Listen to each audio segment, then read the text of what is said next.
Yo tout le monde, c'est Christian, j'espère que vous allez bien, ça va super bien. Alors aujourd'hui on va parler du bar M1918 alias Browning Automatic Rifle.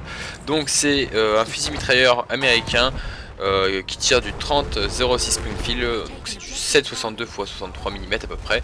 Elle est restée 42 ans dans le service américain, donc de 1918 jusqu'à 1960 pour les Américains. Elle est produite entre 1917 et 1950. Elle fait à peu près, enfin minimum 7,25 kg et 11 kg dans d'autres versions quand elle n'est pas chargée. En longueur, elle fait 119 cm,4 mm et son canon fait 61 cm. Son mode d'action est à gaz, sa portée maxi est de 4 km 572 m et sa portée pratique donc en visant est de 1 km 370 parce qu'on peut monter une lunette de tir dessus. La cadence donc de tir est de 500 à 650 coups minute, donc ça dépend des versions. La première version, la toute première fait 500 coups et la dernière fait 650. La vitesse du projectile en sortant de la bouche est de 860 mètres secondes et elle a un chargeur de 20 cartouches. Donc c'est un fusil mitrailleur conçu par John Browning, qui inventera énormément d'armes dont le 1911. Il l'a produit, enfin il l'invente en 1916. Elle sera adoptée par l'US Army en 1918 pour remplacer les Shosha françaises acquises très activement en 1917. La première version donc, de ce fusil sera une version coup par coup et une version rafale. Le bar donc sans bipied a été produit en fait par Colt, Merlin Rochefeld Corporation et Winchester. La production s'est élevée à peu près à 85 000 unités entre 1917 et 1918. Pour une année, c'est déjà pas mal. En Europe, c'est la firme, enfin c'est les firmes pardon, Colt et la firme Estal, je sais pas si je la prononce bien. En gros, c'est la firme belge qui produit encore des munitions et des armes à travers le monde. C'est eux qui détiennent donc en fait le brevet à l'époque de production en Europe. Ils vont continuer donc la production même après 1920. Il faut savoir qu'il existe donc différentes versions de l'arme. Donc la première version, on en a déjà parlé au début de la vidéo. La deuxième version est la version BAR 1922. Donc elle est produite et utilisée de 1924 à 1940. Donc c'est une version qui est destinée à la cavalerie américaine. Elle a un bipied qui est fixé à l'avant du garde-main. Le canon est raccourci et la crosse n'est plus en bois massif de manière à la rendre plus légère et plus pratique pour les troupes de cavalerie. Ensuite on retrouve donc une troisième version, la barre 1918A1. Donc c'est le reconditionnement des 1918 pardon, donc des premiers bars. Ils vont y rajouter en fait un bipied rabattable et un crochet métallique pour rajouter des sangles de manière pour les porter dans le dos ou à l'épaulé.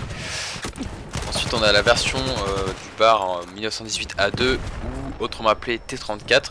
Donc c'est une version, enfin c'est la version la plus produite, donc elle est produite de 1940 à 1945, donc durant la Seconde Guerre mondiale. Le bipied cette fois-ci n'est pas monté à l'avant du garde-main mais à l'avant du canon sur le cache-flamme. Une hausse est intégrée comme sur la Browning, tout ce qui vous permet des tirs en fait un peu plus précis sur des plus grandes distances. Une plaque métallique de dissipation thermique va être rajoutée, c'est pour en fait éviter que l'arme surchauffe à certains endroits et qu'elle soit, enfin en gros pour éviter de déformer le canon. Un sélecteur de tir, donc le sélecteur de tir va être remplacé par un régulateur de tir. Donc là on retrouve donc l'arme qui peut tirer cette fois-ci en automatique et en coup par coup. Le canon est aussi raccourci, la crosse n'est plus donc en bois massif ni en bois, elle est en matière synthétique.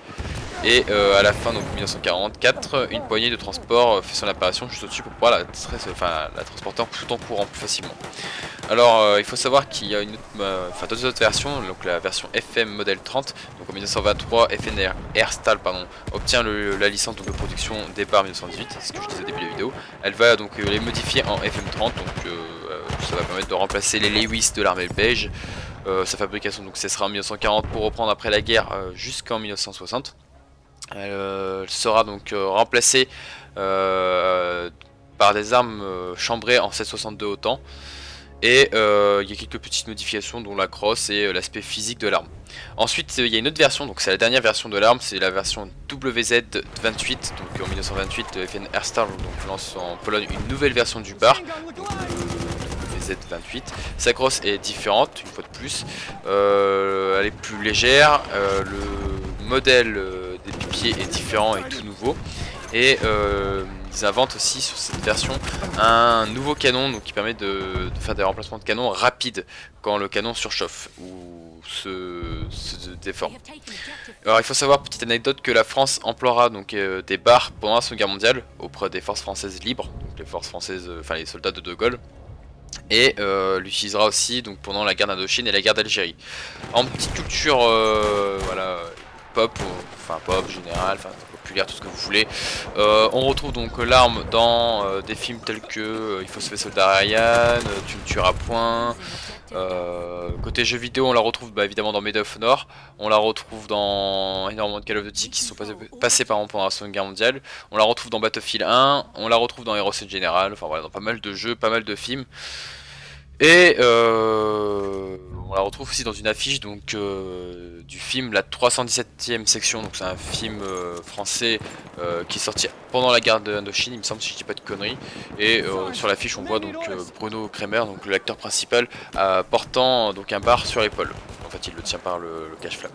Voilà, donc c'est tout pour cette petite vidéo, j'espère qu'elle vous aura fait plaisir. Si n'hésitez pas à mettre un petit j'aime, à vous abonner, à laisser un commentaire pour me dire ce que vous en pensez. Si j'ai oublié des trucs, n'hésitez pas à me le dire, parce que je suis pas non plus hyper pro, sachant que c'est une arme qui est sortie il y a peut-être, ouais, il y a presque 100 ans, donc c'est une arme qui est vraiment plus vieille que moi, donc n'hésitez pas à me dire si j'ai oublié quelques petits renseignements. Et en attendant, je vous dis portez-vous bien. Allez, salut tout le monde.